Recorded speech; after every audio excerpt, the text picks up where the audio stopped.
Peace, family. This is your brother, Marc Lamont Hill. Welcome to the Marc Lamont Hill official YouTube channel. We are here for the War on Gaza report. That's right. Here on the channel, we cover Israel's ongoing genocidal war on the Gaza Strip. Unlike corporate media, unlike mainstream outlets, we do not hide the truth. We do not sugarcoat the facts. We give you all the information that is necessary to keep track of what's going on the ground in Gaza. And that's what we're doing today. And tragically, Israel's war on Gaza has now reached day 349. We're 16 days away from a full calendar year, or full year, excuse me, of war in Gaza. And sadly, there doesn't seem to be any end in sight. And so we're here to cover it. We're here to analyze it. We're here to give you the most important and urgent facts. I'm going to start, as I always do, with the numbers. As of today, there are at least 41,272 people who have been killed in Gaza since October 2nd. And I'm talking about Palestinians here. 41,272 people have been killed in Gaza since October 7th. In addition to that, 95,551 people have been wounded. So when we talk about casualties, casualty number is very, very close to 140,000 people. And that's not, again, as I always say, it's not counting the people under the rubble. It's not counting the people who have died from the effects of the war. As that Lancet study taught us, we could be talking about 3 times the number. And the number right now is well over 50,000 people dead if we count the people in the rubble, who are undoubtedly dead, but who have not been claimed, who have not been filed properly, who have not been given a burial. All violations of human rights and international law.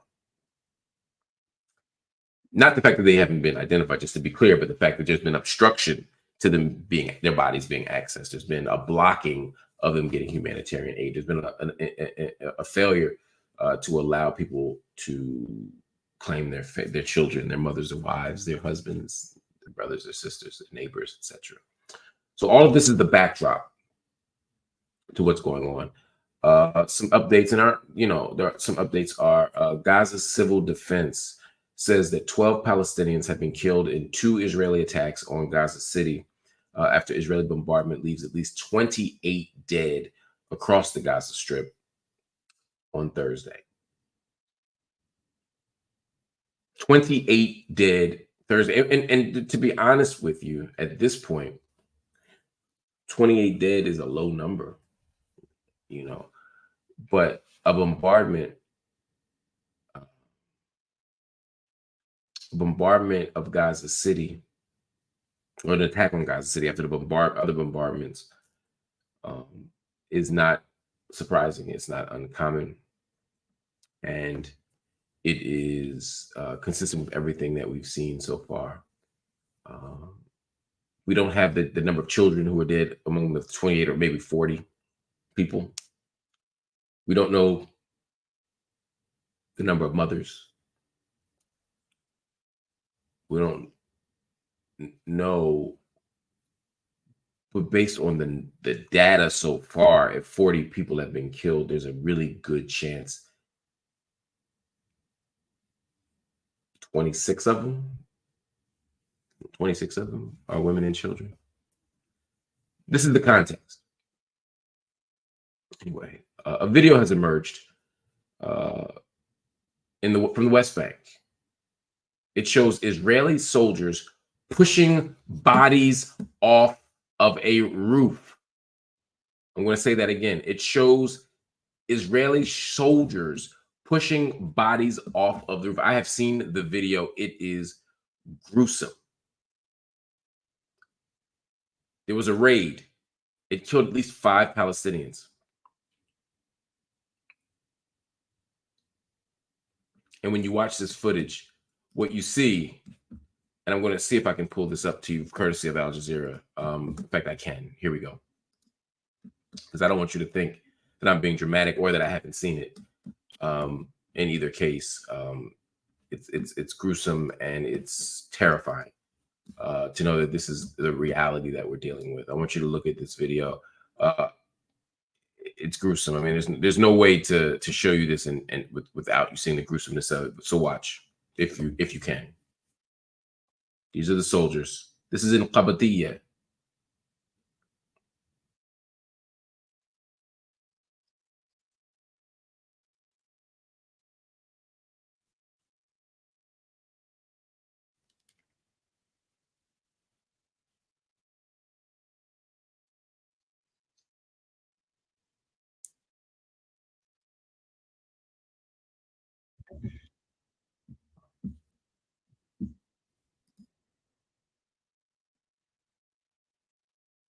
Mira, shuf. Oh,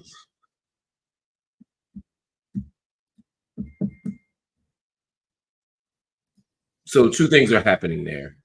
You're seeing first the soldier literally uh, kick someone off of a roof, and then the next thing uh, that you're seeing there, the next thing that you're seeing there is, wait, did I?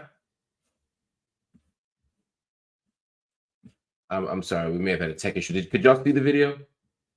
Oh, you could not see the video. I apologize. You know what? Let me pull it up again.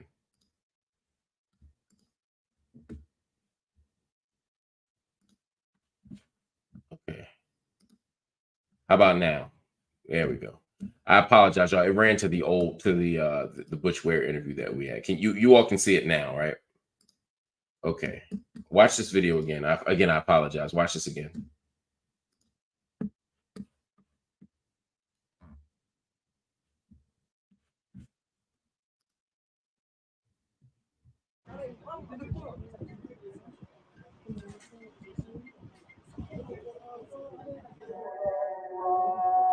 لا يا الله تحمي شبابنا يا الله ويرحم Again. شهدائنا الخنزير.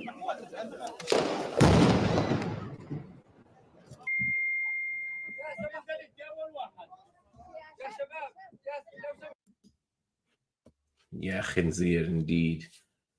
You saw two things there. One, you saw an Israeli soldier kicking someone off of the roof, presumably a Palestinian, and then you saw Israeli soldiers open fire on journalists. Two things happen there. So it's like not only are we opening, not only are they engaging in this gruesome act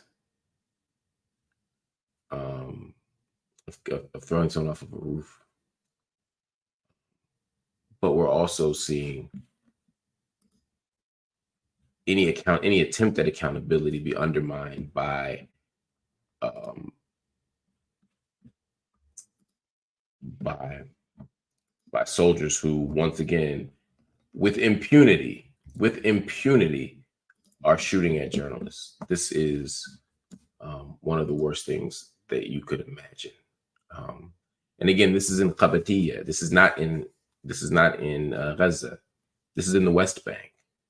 Why is that important? Well, because so much of the gruesomeness of so much of the brutality, the cruelty, the barbarity of the Israeli military's actions in the Gaza Strip has been justified by, oh, well, what Hamas, if they have to do it because of Hamas, oh, you don't know what they're up against. And yet in the West Bank, we're seeing very similar levels of gruesomeness, very similar levels of brutality, very similar levels of abuse. This is the reality of being Palestinian, not being Palestinian in Gaza, being Palestinian anywhere. And so this is why it's important to understand. And over the last month or two, we've seen more attacks, more raids, more deaths than we've seen in the West Bank in literally 2 or 3 decades.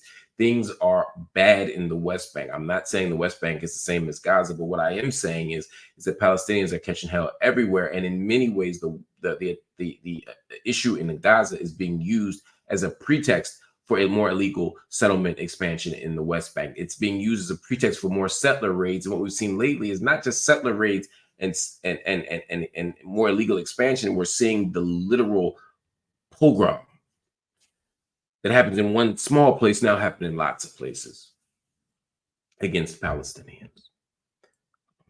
Anyway, on to another topic. Israel and Hezbollah traded cross-border fire as people in Lebanon ditch electronic devices after explosions kill 37 people and wound thousands more.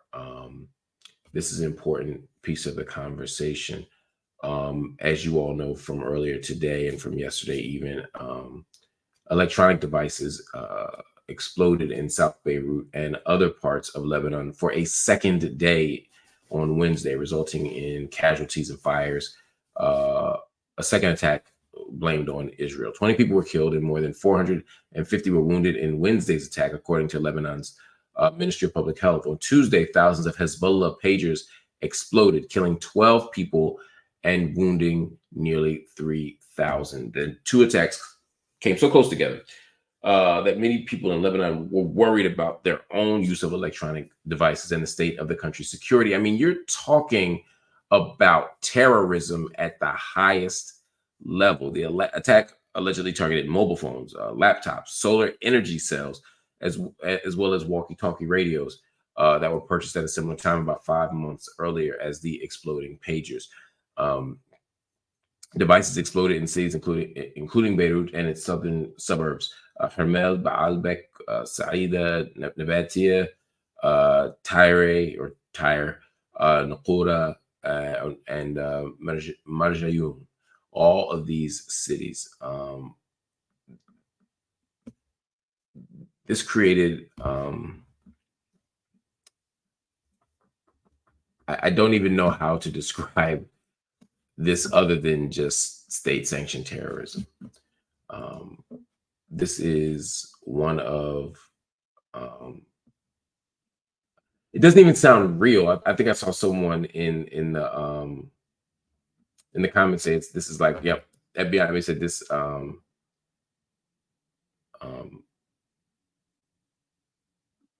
sounds like a movie. I agree. A terrible movie is what this sounds like. And somehow, as these things happen, the world again is saying so little relative to what they say if one Palestinian does harm in the process of resisting a brutal and illegal occupation. Anyway, we'll continue. The number now has updated once again. 6 people from the same family. We talked about 28 Palestinians being killed since early Thursday. A new update says that 6 people from the same family were killed in one attack alone when Israeli forces bombed a home in Jabalia. Jabalia is in northern Gaza. 3 children also injured. Again, I wish I could tell you that this was new, but there's one more story I want to talk about. And that is former President Donald Trump. He spoke on, tonight. I'm saying it's weird because it's 6 a.m. in the West Bank. But so I'll say for those in the United States tonight, Donald Trump just spoke. And he told the Israeli American Council National Summit that his evangelical Christian supporters, quote, love Israel. He said, and I quote, "You have Christians and evangelical Christians. They love Israel so much, and it's great to see that." To illustrate, the Republican nominee, former President Trump, described how a church he had visited went wild when he told them, "We will save Israel and we will fight with Israel." He said, "I hate to see it. Sometimes they love Israel much more than Jewish people in New York love Israel." Questioning, there's so many levels and layers to why this is jacked up. Even if you're a liberal Zionist, this is still what Trump is doing. Is still jacked up for multiple reasons. But the reason why I'm bringing this story up, and the reason why the story has a sense of urgency to me, is because Donald Trump is representing a position, right? He's advancing the agenda of the evangelical movement. The evangelical Christian movement absolutely loves Israel. They absolutely back Israel. That doesn't mean they're not anti-Semitic. That's why I keep saying they love Israel, not they love Jewish people. They don't love Jewish people. Many of them are anti-Semites. but they love Israel because Israel fits into the eschatological vision and agenda of the evangelical right wing. In other words, these evangelical Christians believe that Jesus is coming back and that Jesus is going to come back over there in what is now Israel. And they believe that when he comes, he's going to come with the sword, and he's going to either kill or forcibly convert the Jews. And so the argument here is that, yeah, these evangelicals love Israel because they feel like the creation of Israel was necessary for their theological beliefs to be realized. And those beliefs don't endorse or support or protect the Jews. So, yeah, they want Israel because they think it'll ultimately lead to killing the Jews. What an awful thought. What an awful anti-Semitic, disgusting, disturbing thought. But many people have this belief and this narrative.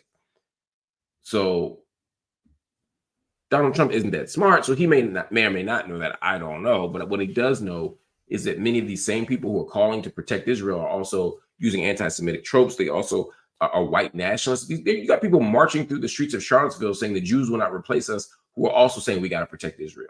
So please do not think that because people are supporting Israel, that means they support the Jews. And I'm saying the Jews because that's how they say it. That's their framing of it, right? So this is incredibly important. And Donald Trump saying that also means that he is attempting to snag a slice of that Jewish American Democratic vote by saying, look, Israel's in jeopardy. You can't vote Democrat anymore. Only the Republican has the answer for you. It's if you believe that Israel should be the center of your religious identity or your ethnic identity or your national identity, and you believe that Israel should be there and should be protected, then yeah, Donald Trump's argument starts to make more sense. Donald Trump is doing everything he can to make that make sense to not just his base, but the people who don't really want to vote for Donald Trump, but they also don't want to undermine their own material interests in the Zionist ethno-state of Israel.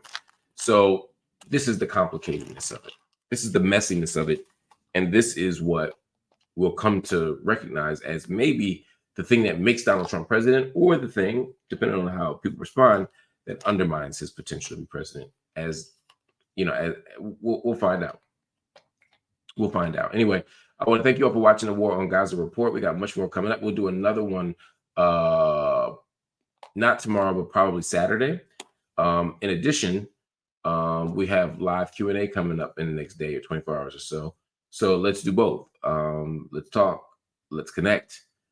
Let's keep pushing and fighting for the world we want to see. All right, y'all. Thank you for watching. I'll talk to you soon. Peace.